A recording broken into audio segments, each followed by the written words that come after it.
A hearty welcome to the students of class 9. Let's do chapter number 5, The Snake in the Mirror by Vaikom Muhammad Bashir. About the author, Vaikom Muhammad Bashir was born on 21st January 1908. He was a Malayalam fiction writer. He was a humanist, freedom fighter, novelist and a short story writer. He is noted for the path-breaking, disarmingly down-to-earth style of writing that won both literary critics as well as a common man. He is regarded as India's one of the most successful and outstanding writers. Translations of many of his works into other languages has won him worldwide acclaim. He was awarded the Padma Shri in the year 1982. He died on 5th July 1994. The Snake and the Mirror is an interesting story of a homeopath doctor's encounter with a snake. This doctor lived in a small rented room full of rats. One night he was reading a book. A kerosene lamp was burning on the table. There was also a large mirror on the table. Suddenly, something fell on the back of the chair he was sitting on. He turned to see what it was. He froze with fear when he saw that it was a big snake. The snake then coiled itself around the doctor's arm. The doctor prayed to God. Then the snake looked into the mirror on the table. The snake seemed to like its own image in the mirror. It wanted to have a closer look at its image. So it uncoiled itself from the arm of the doctor and came on the table. The doctor at once got up and ran out of the room. He spent the night at one of his friend's house. The next morning, he came back to his room. He was shocked to find that during the night, some thief had taken away everything from his room. Coming to the theme of the story, this humorous anecdote revolves around the theme of human vanity and fears and how they affect people. The narrator is a homeopath doctor who is struggling with his poverty and sluggish practice. Nonetheless, he is vain about his looks and wants to look more handsome. He hopes to marry a rich, fat girl and lead a happy life. The sudden arrival of the snake in his house turns him pale with fear, but he manages to keep his calm. Meanwhile, attracted by the mirror, the snake decides to ignore him. The narrator escapes from his house and saves himself from the snake. The theme of the story could be how crisis makes people turn to God for help. The story is appropriately titled The Snake in the Mirror, for it relates an incident in which a snake is so enamored with its image in the mirror that it spares the life of the narrator. The entire story revolves around the snake and the mirror. The narrator of the story is a doctor who is at the center of the narrative until the snake appears.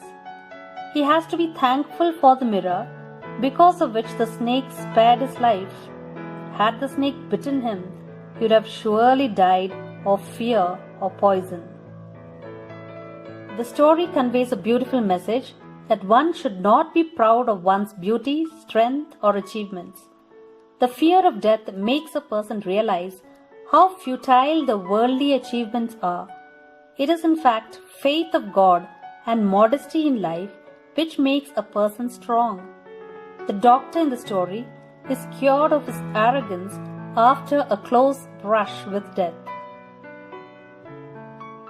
Let's now watch the story The Snake in the Mirror by Vaikom Muhammad Bashir.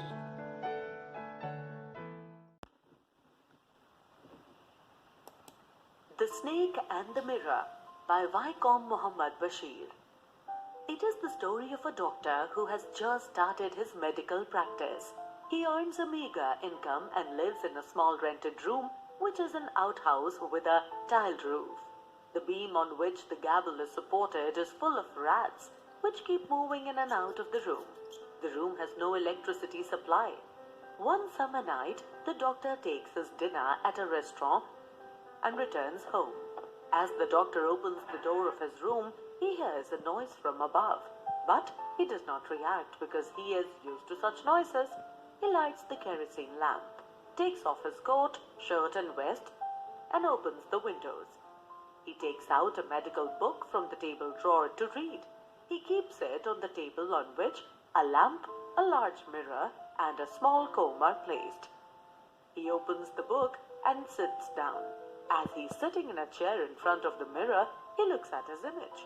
He thinks that, as he's not married and is a doctor too, he should look handsome to get a better match for himself. He decides to shave daily, grow a thin mustache, and keep an attractive smile on his face.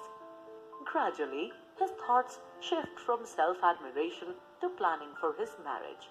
He thinks that he would marry a rich doctor having a good practice. He would choose a fat lady as his wife so that she would not be able to run fast and catch him in case she chases him for doing some mistakes. He's so engrossed in daydreaming that he does not pay attention to the sudden silence. The rats have stopped scampering and there is a sound of something falling behind him. It happens so instantly that he does not get any time to react. By the time he turns around to see, a snake has wriggled over the back of the chair and lands on his shoulders. It coils around his left arm so firmly that his arm starts aching. It is a dangerous cobra with its hood spreading out, hardly 3 inches from his face. He sits there like a stone statue, afraid to move, lest the snake may bite him. He thinks of various medicines he has to take in case the snake bites him. In this moment of fear of death, he realizes that God has punished him for being too proud and arrogant. The moment he accepts his true worth, the snake turns his head and looks into the mirror. The doctor thinks that maybe the snake is attracted towards its own beauty. That is why it is looking so carefully in the mirror. Slowly, it crawls off his body and creeps onto the table and moves towards the mirror, as if to enjoy its reflection in the mirror closely. As soon as the snake gets down from him, he quietly gets up from the chair, leaps through the yard and runs away to his friend's house. The next day in the morning, the doctor along with his 2 friends goes to his room to bring out his belongings from there. The room has been cleaned out. Some thief had removed most of his things the previous night and left behind his dirty vest, maybe to insult him.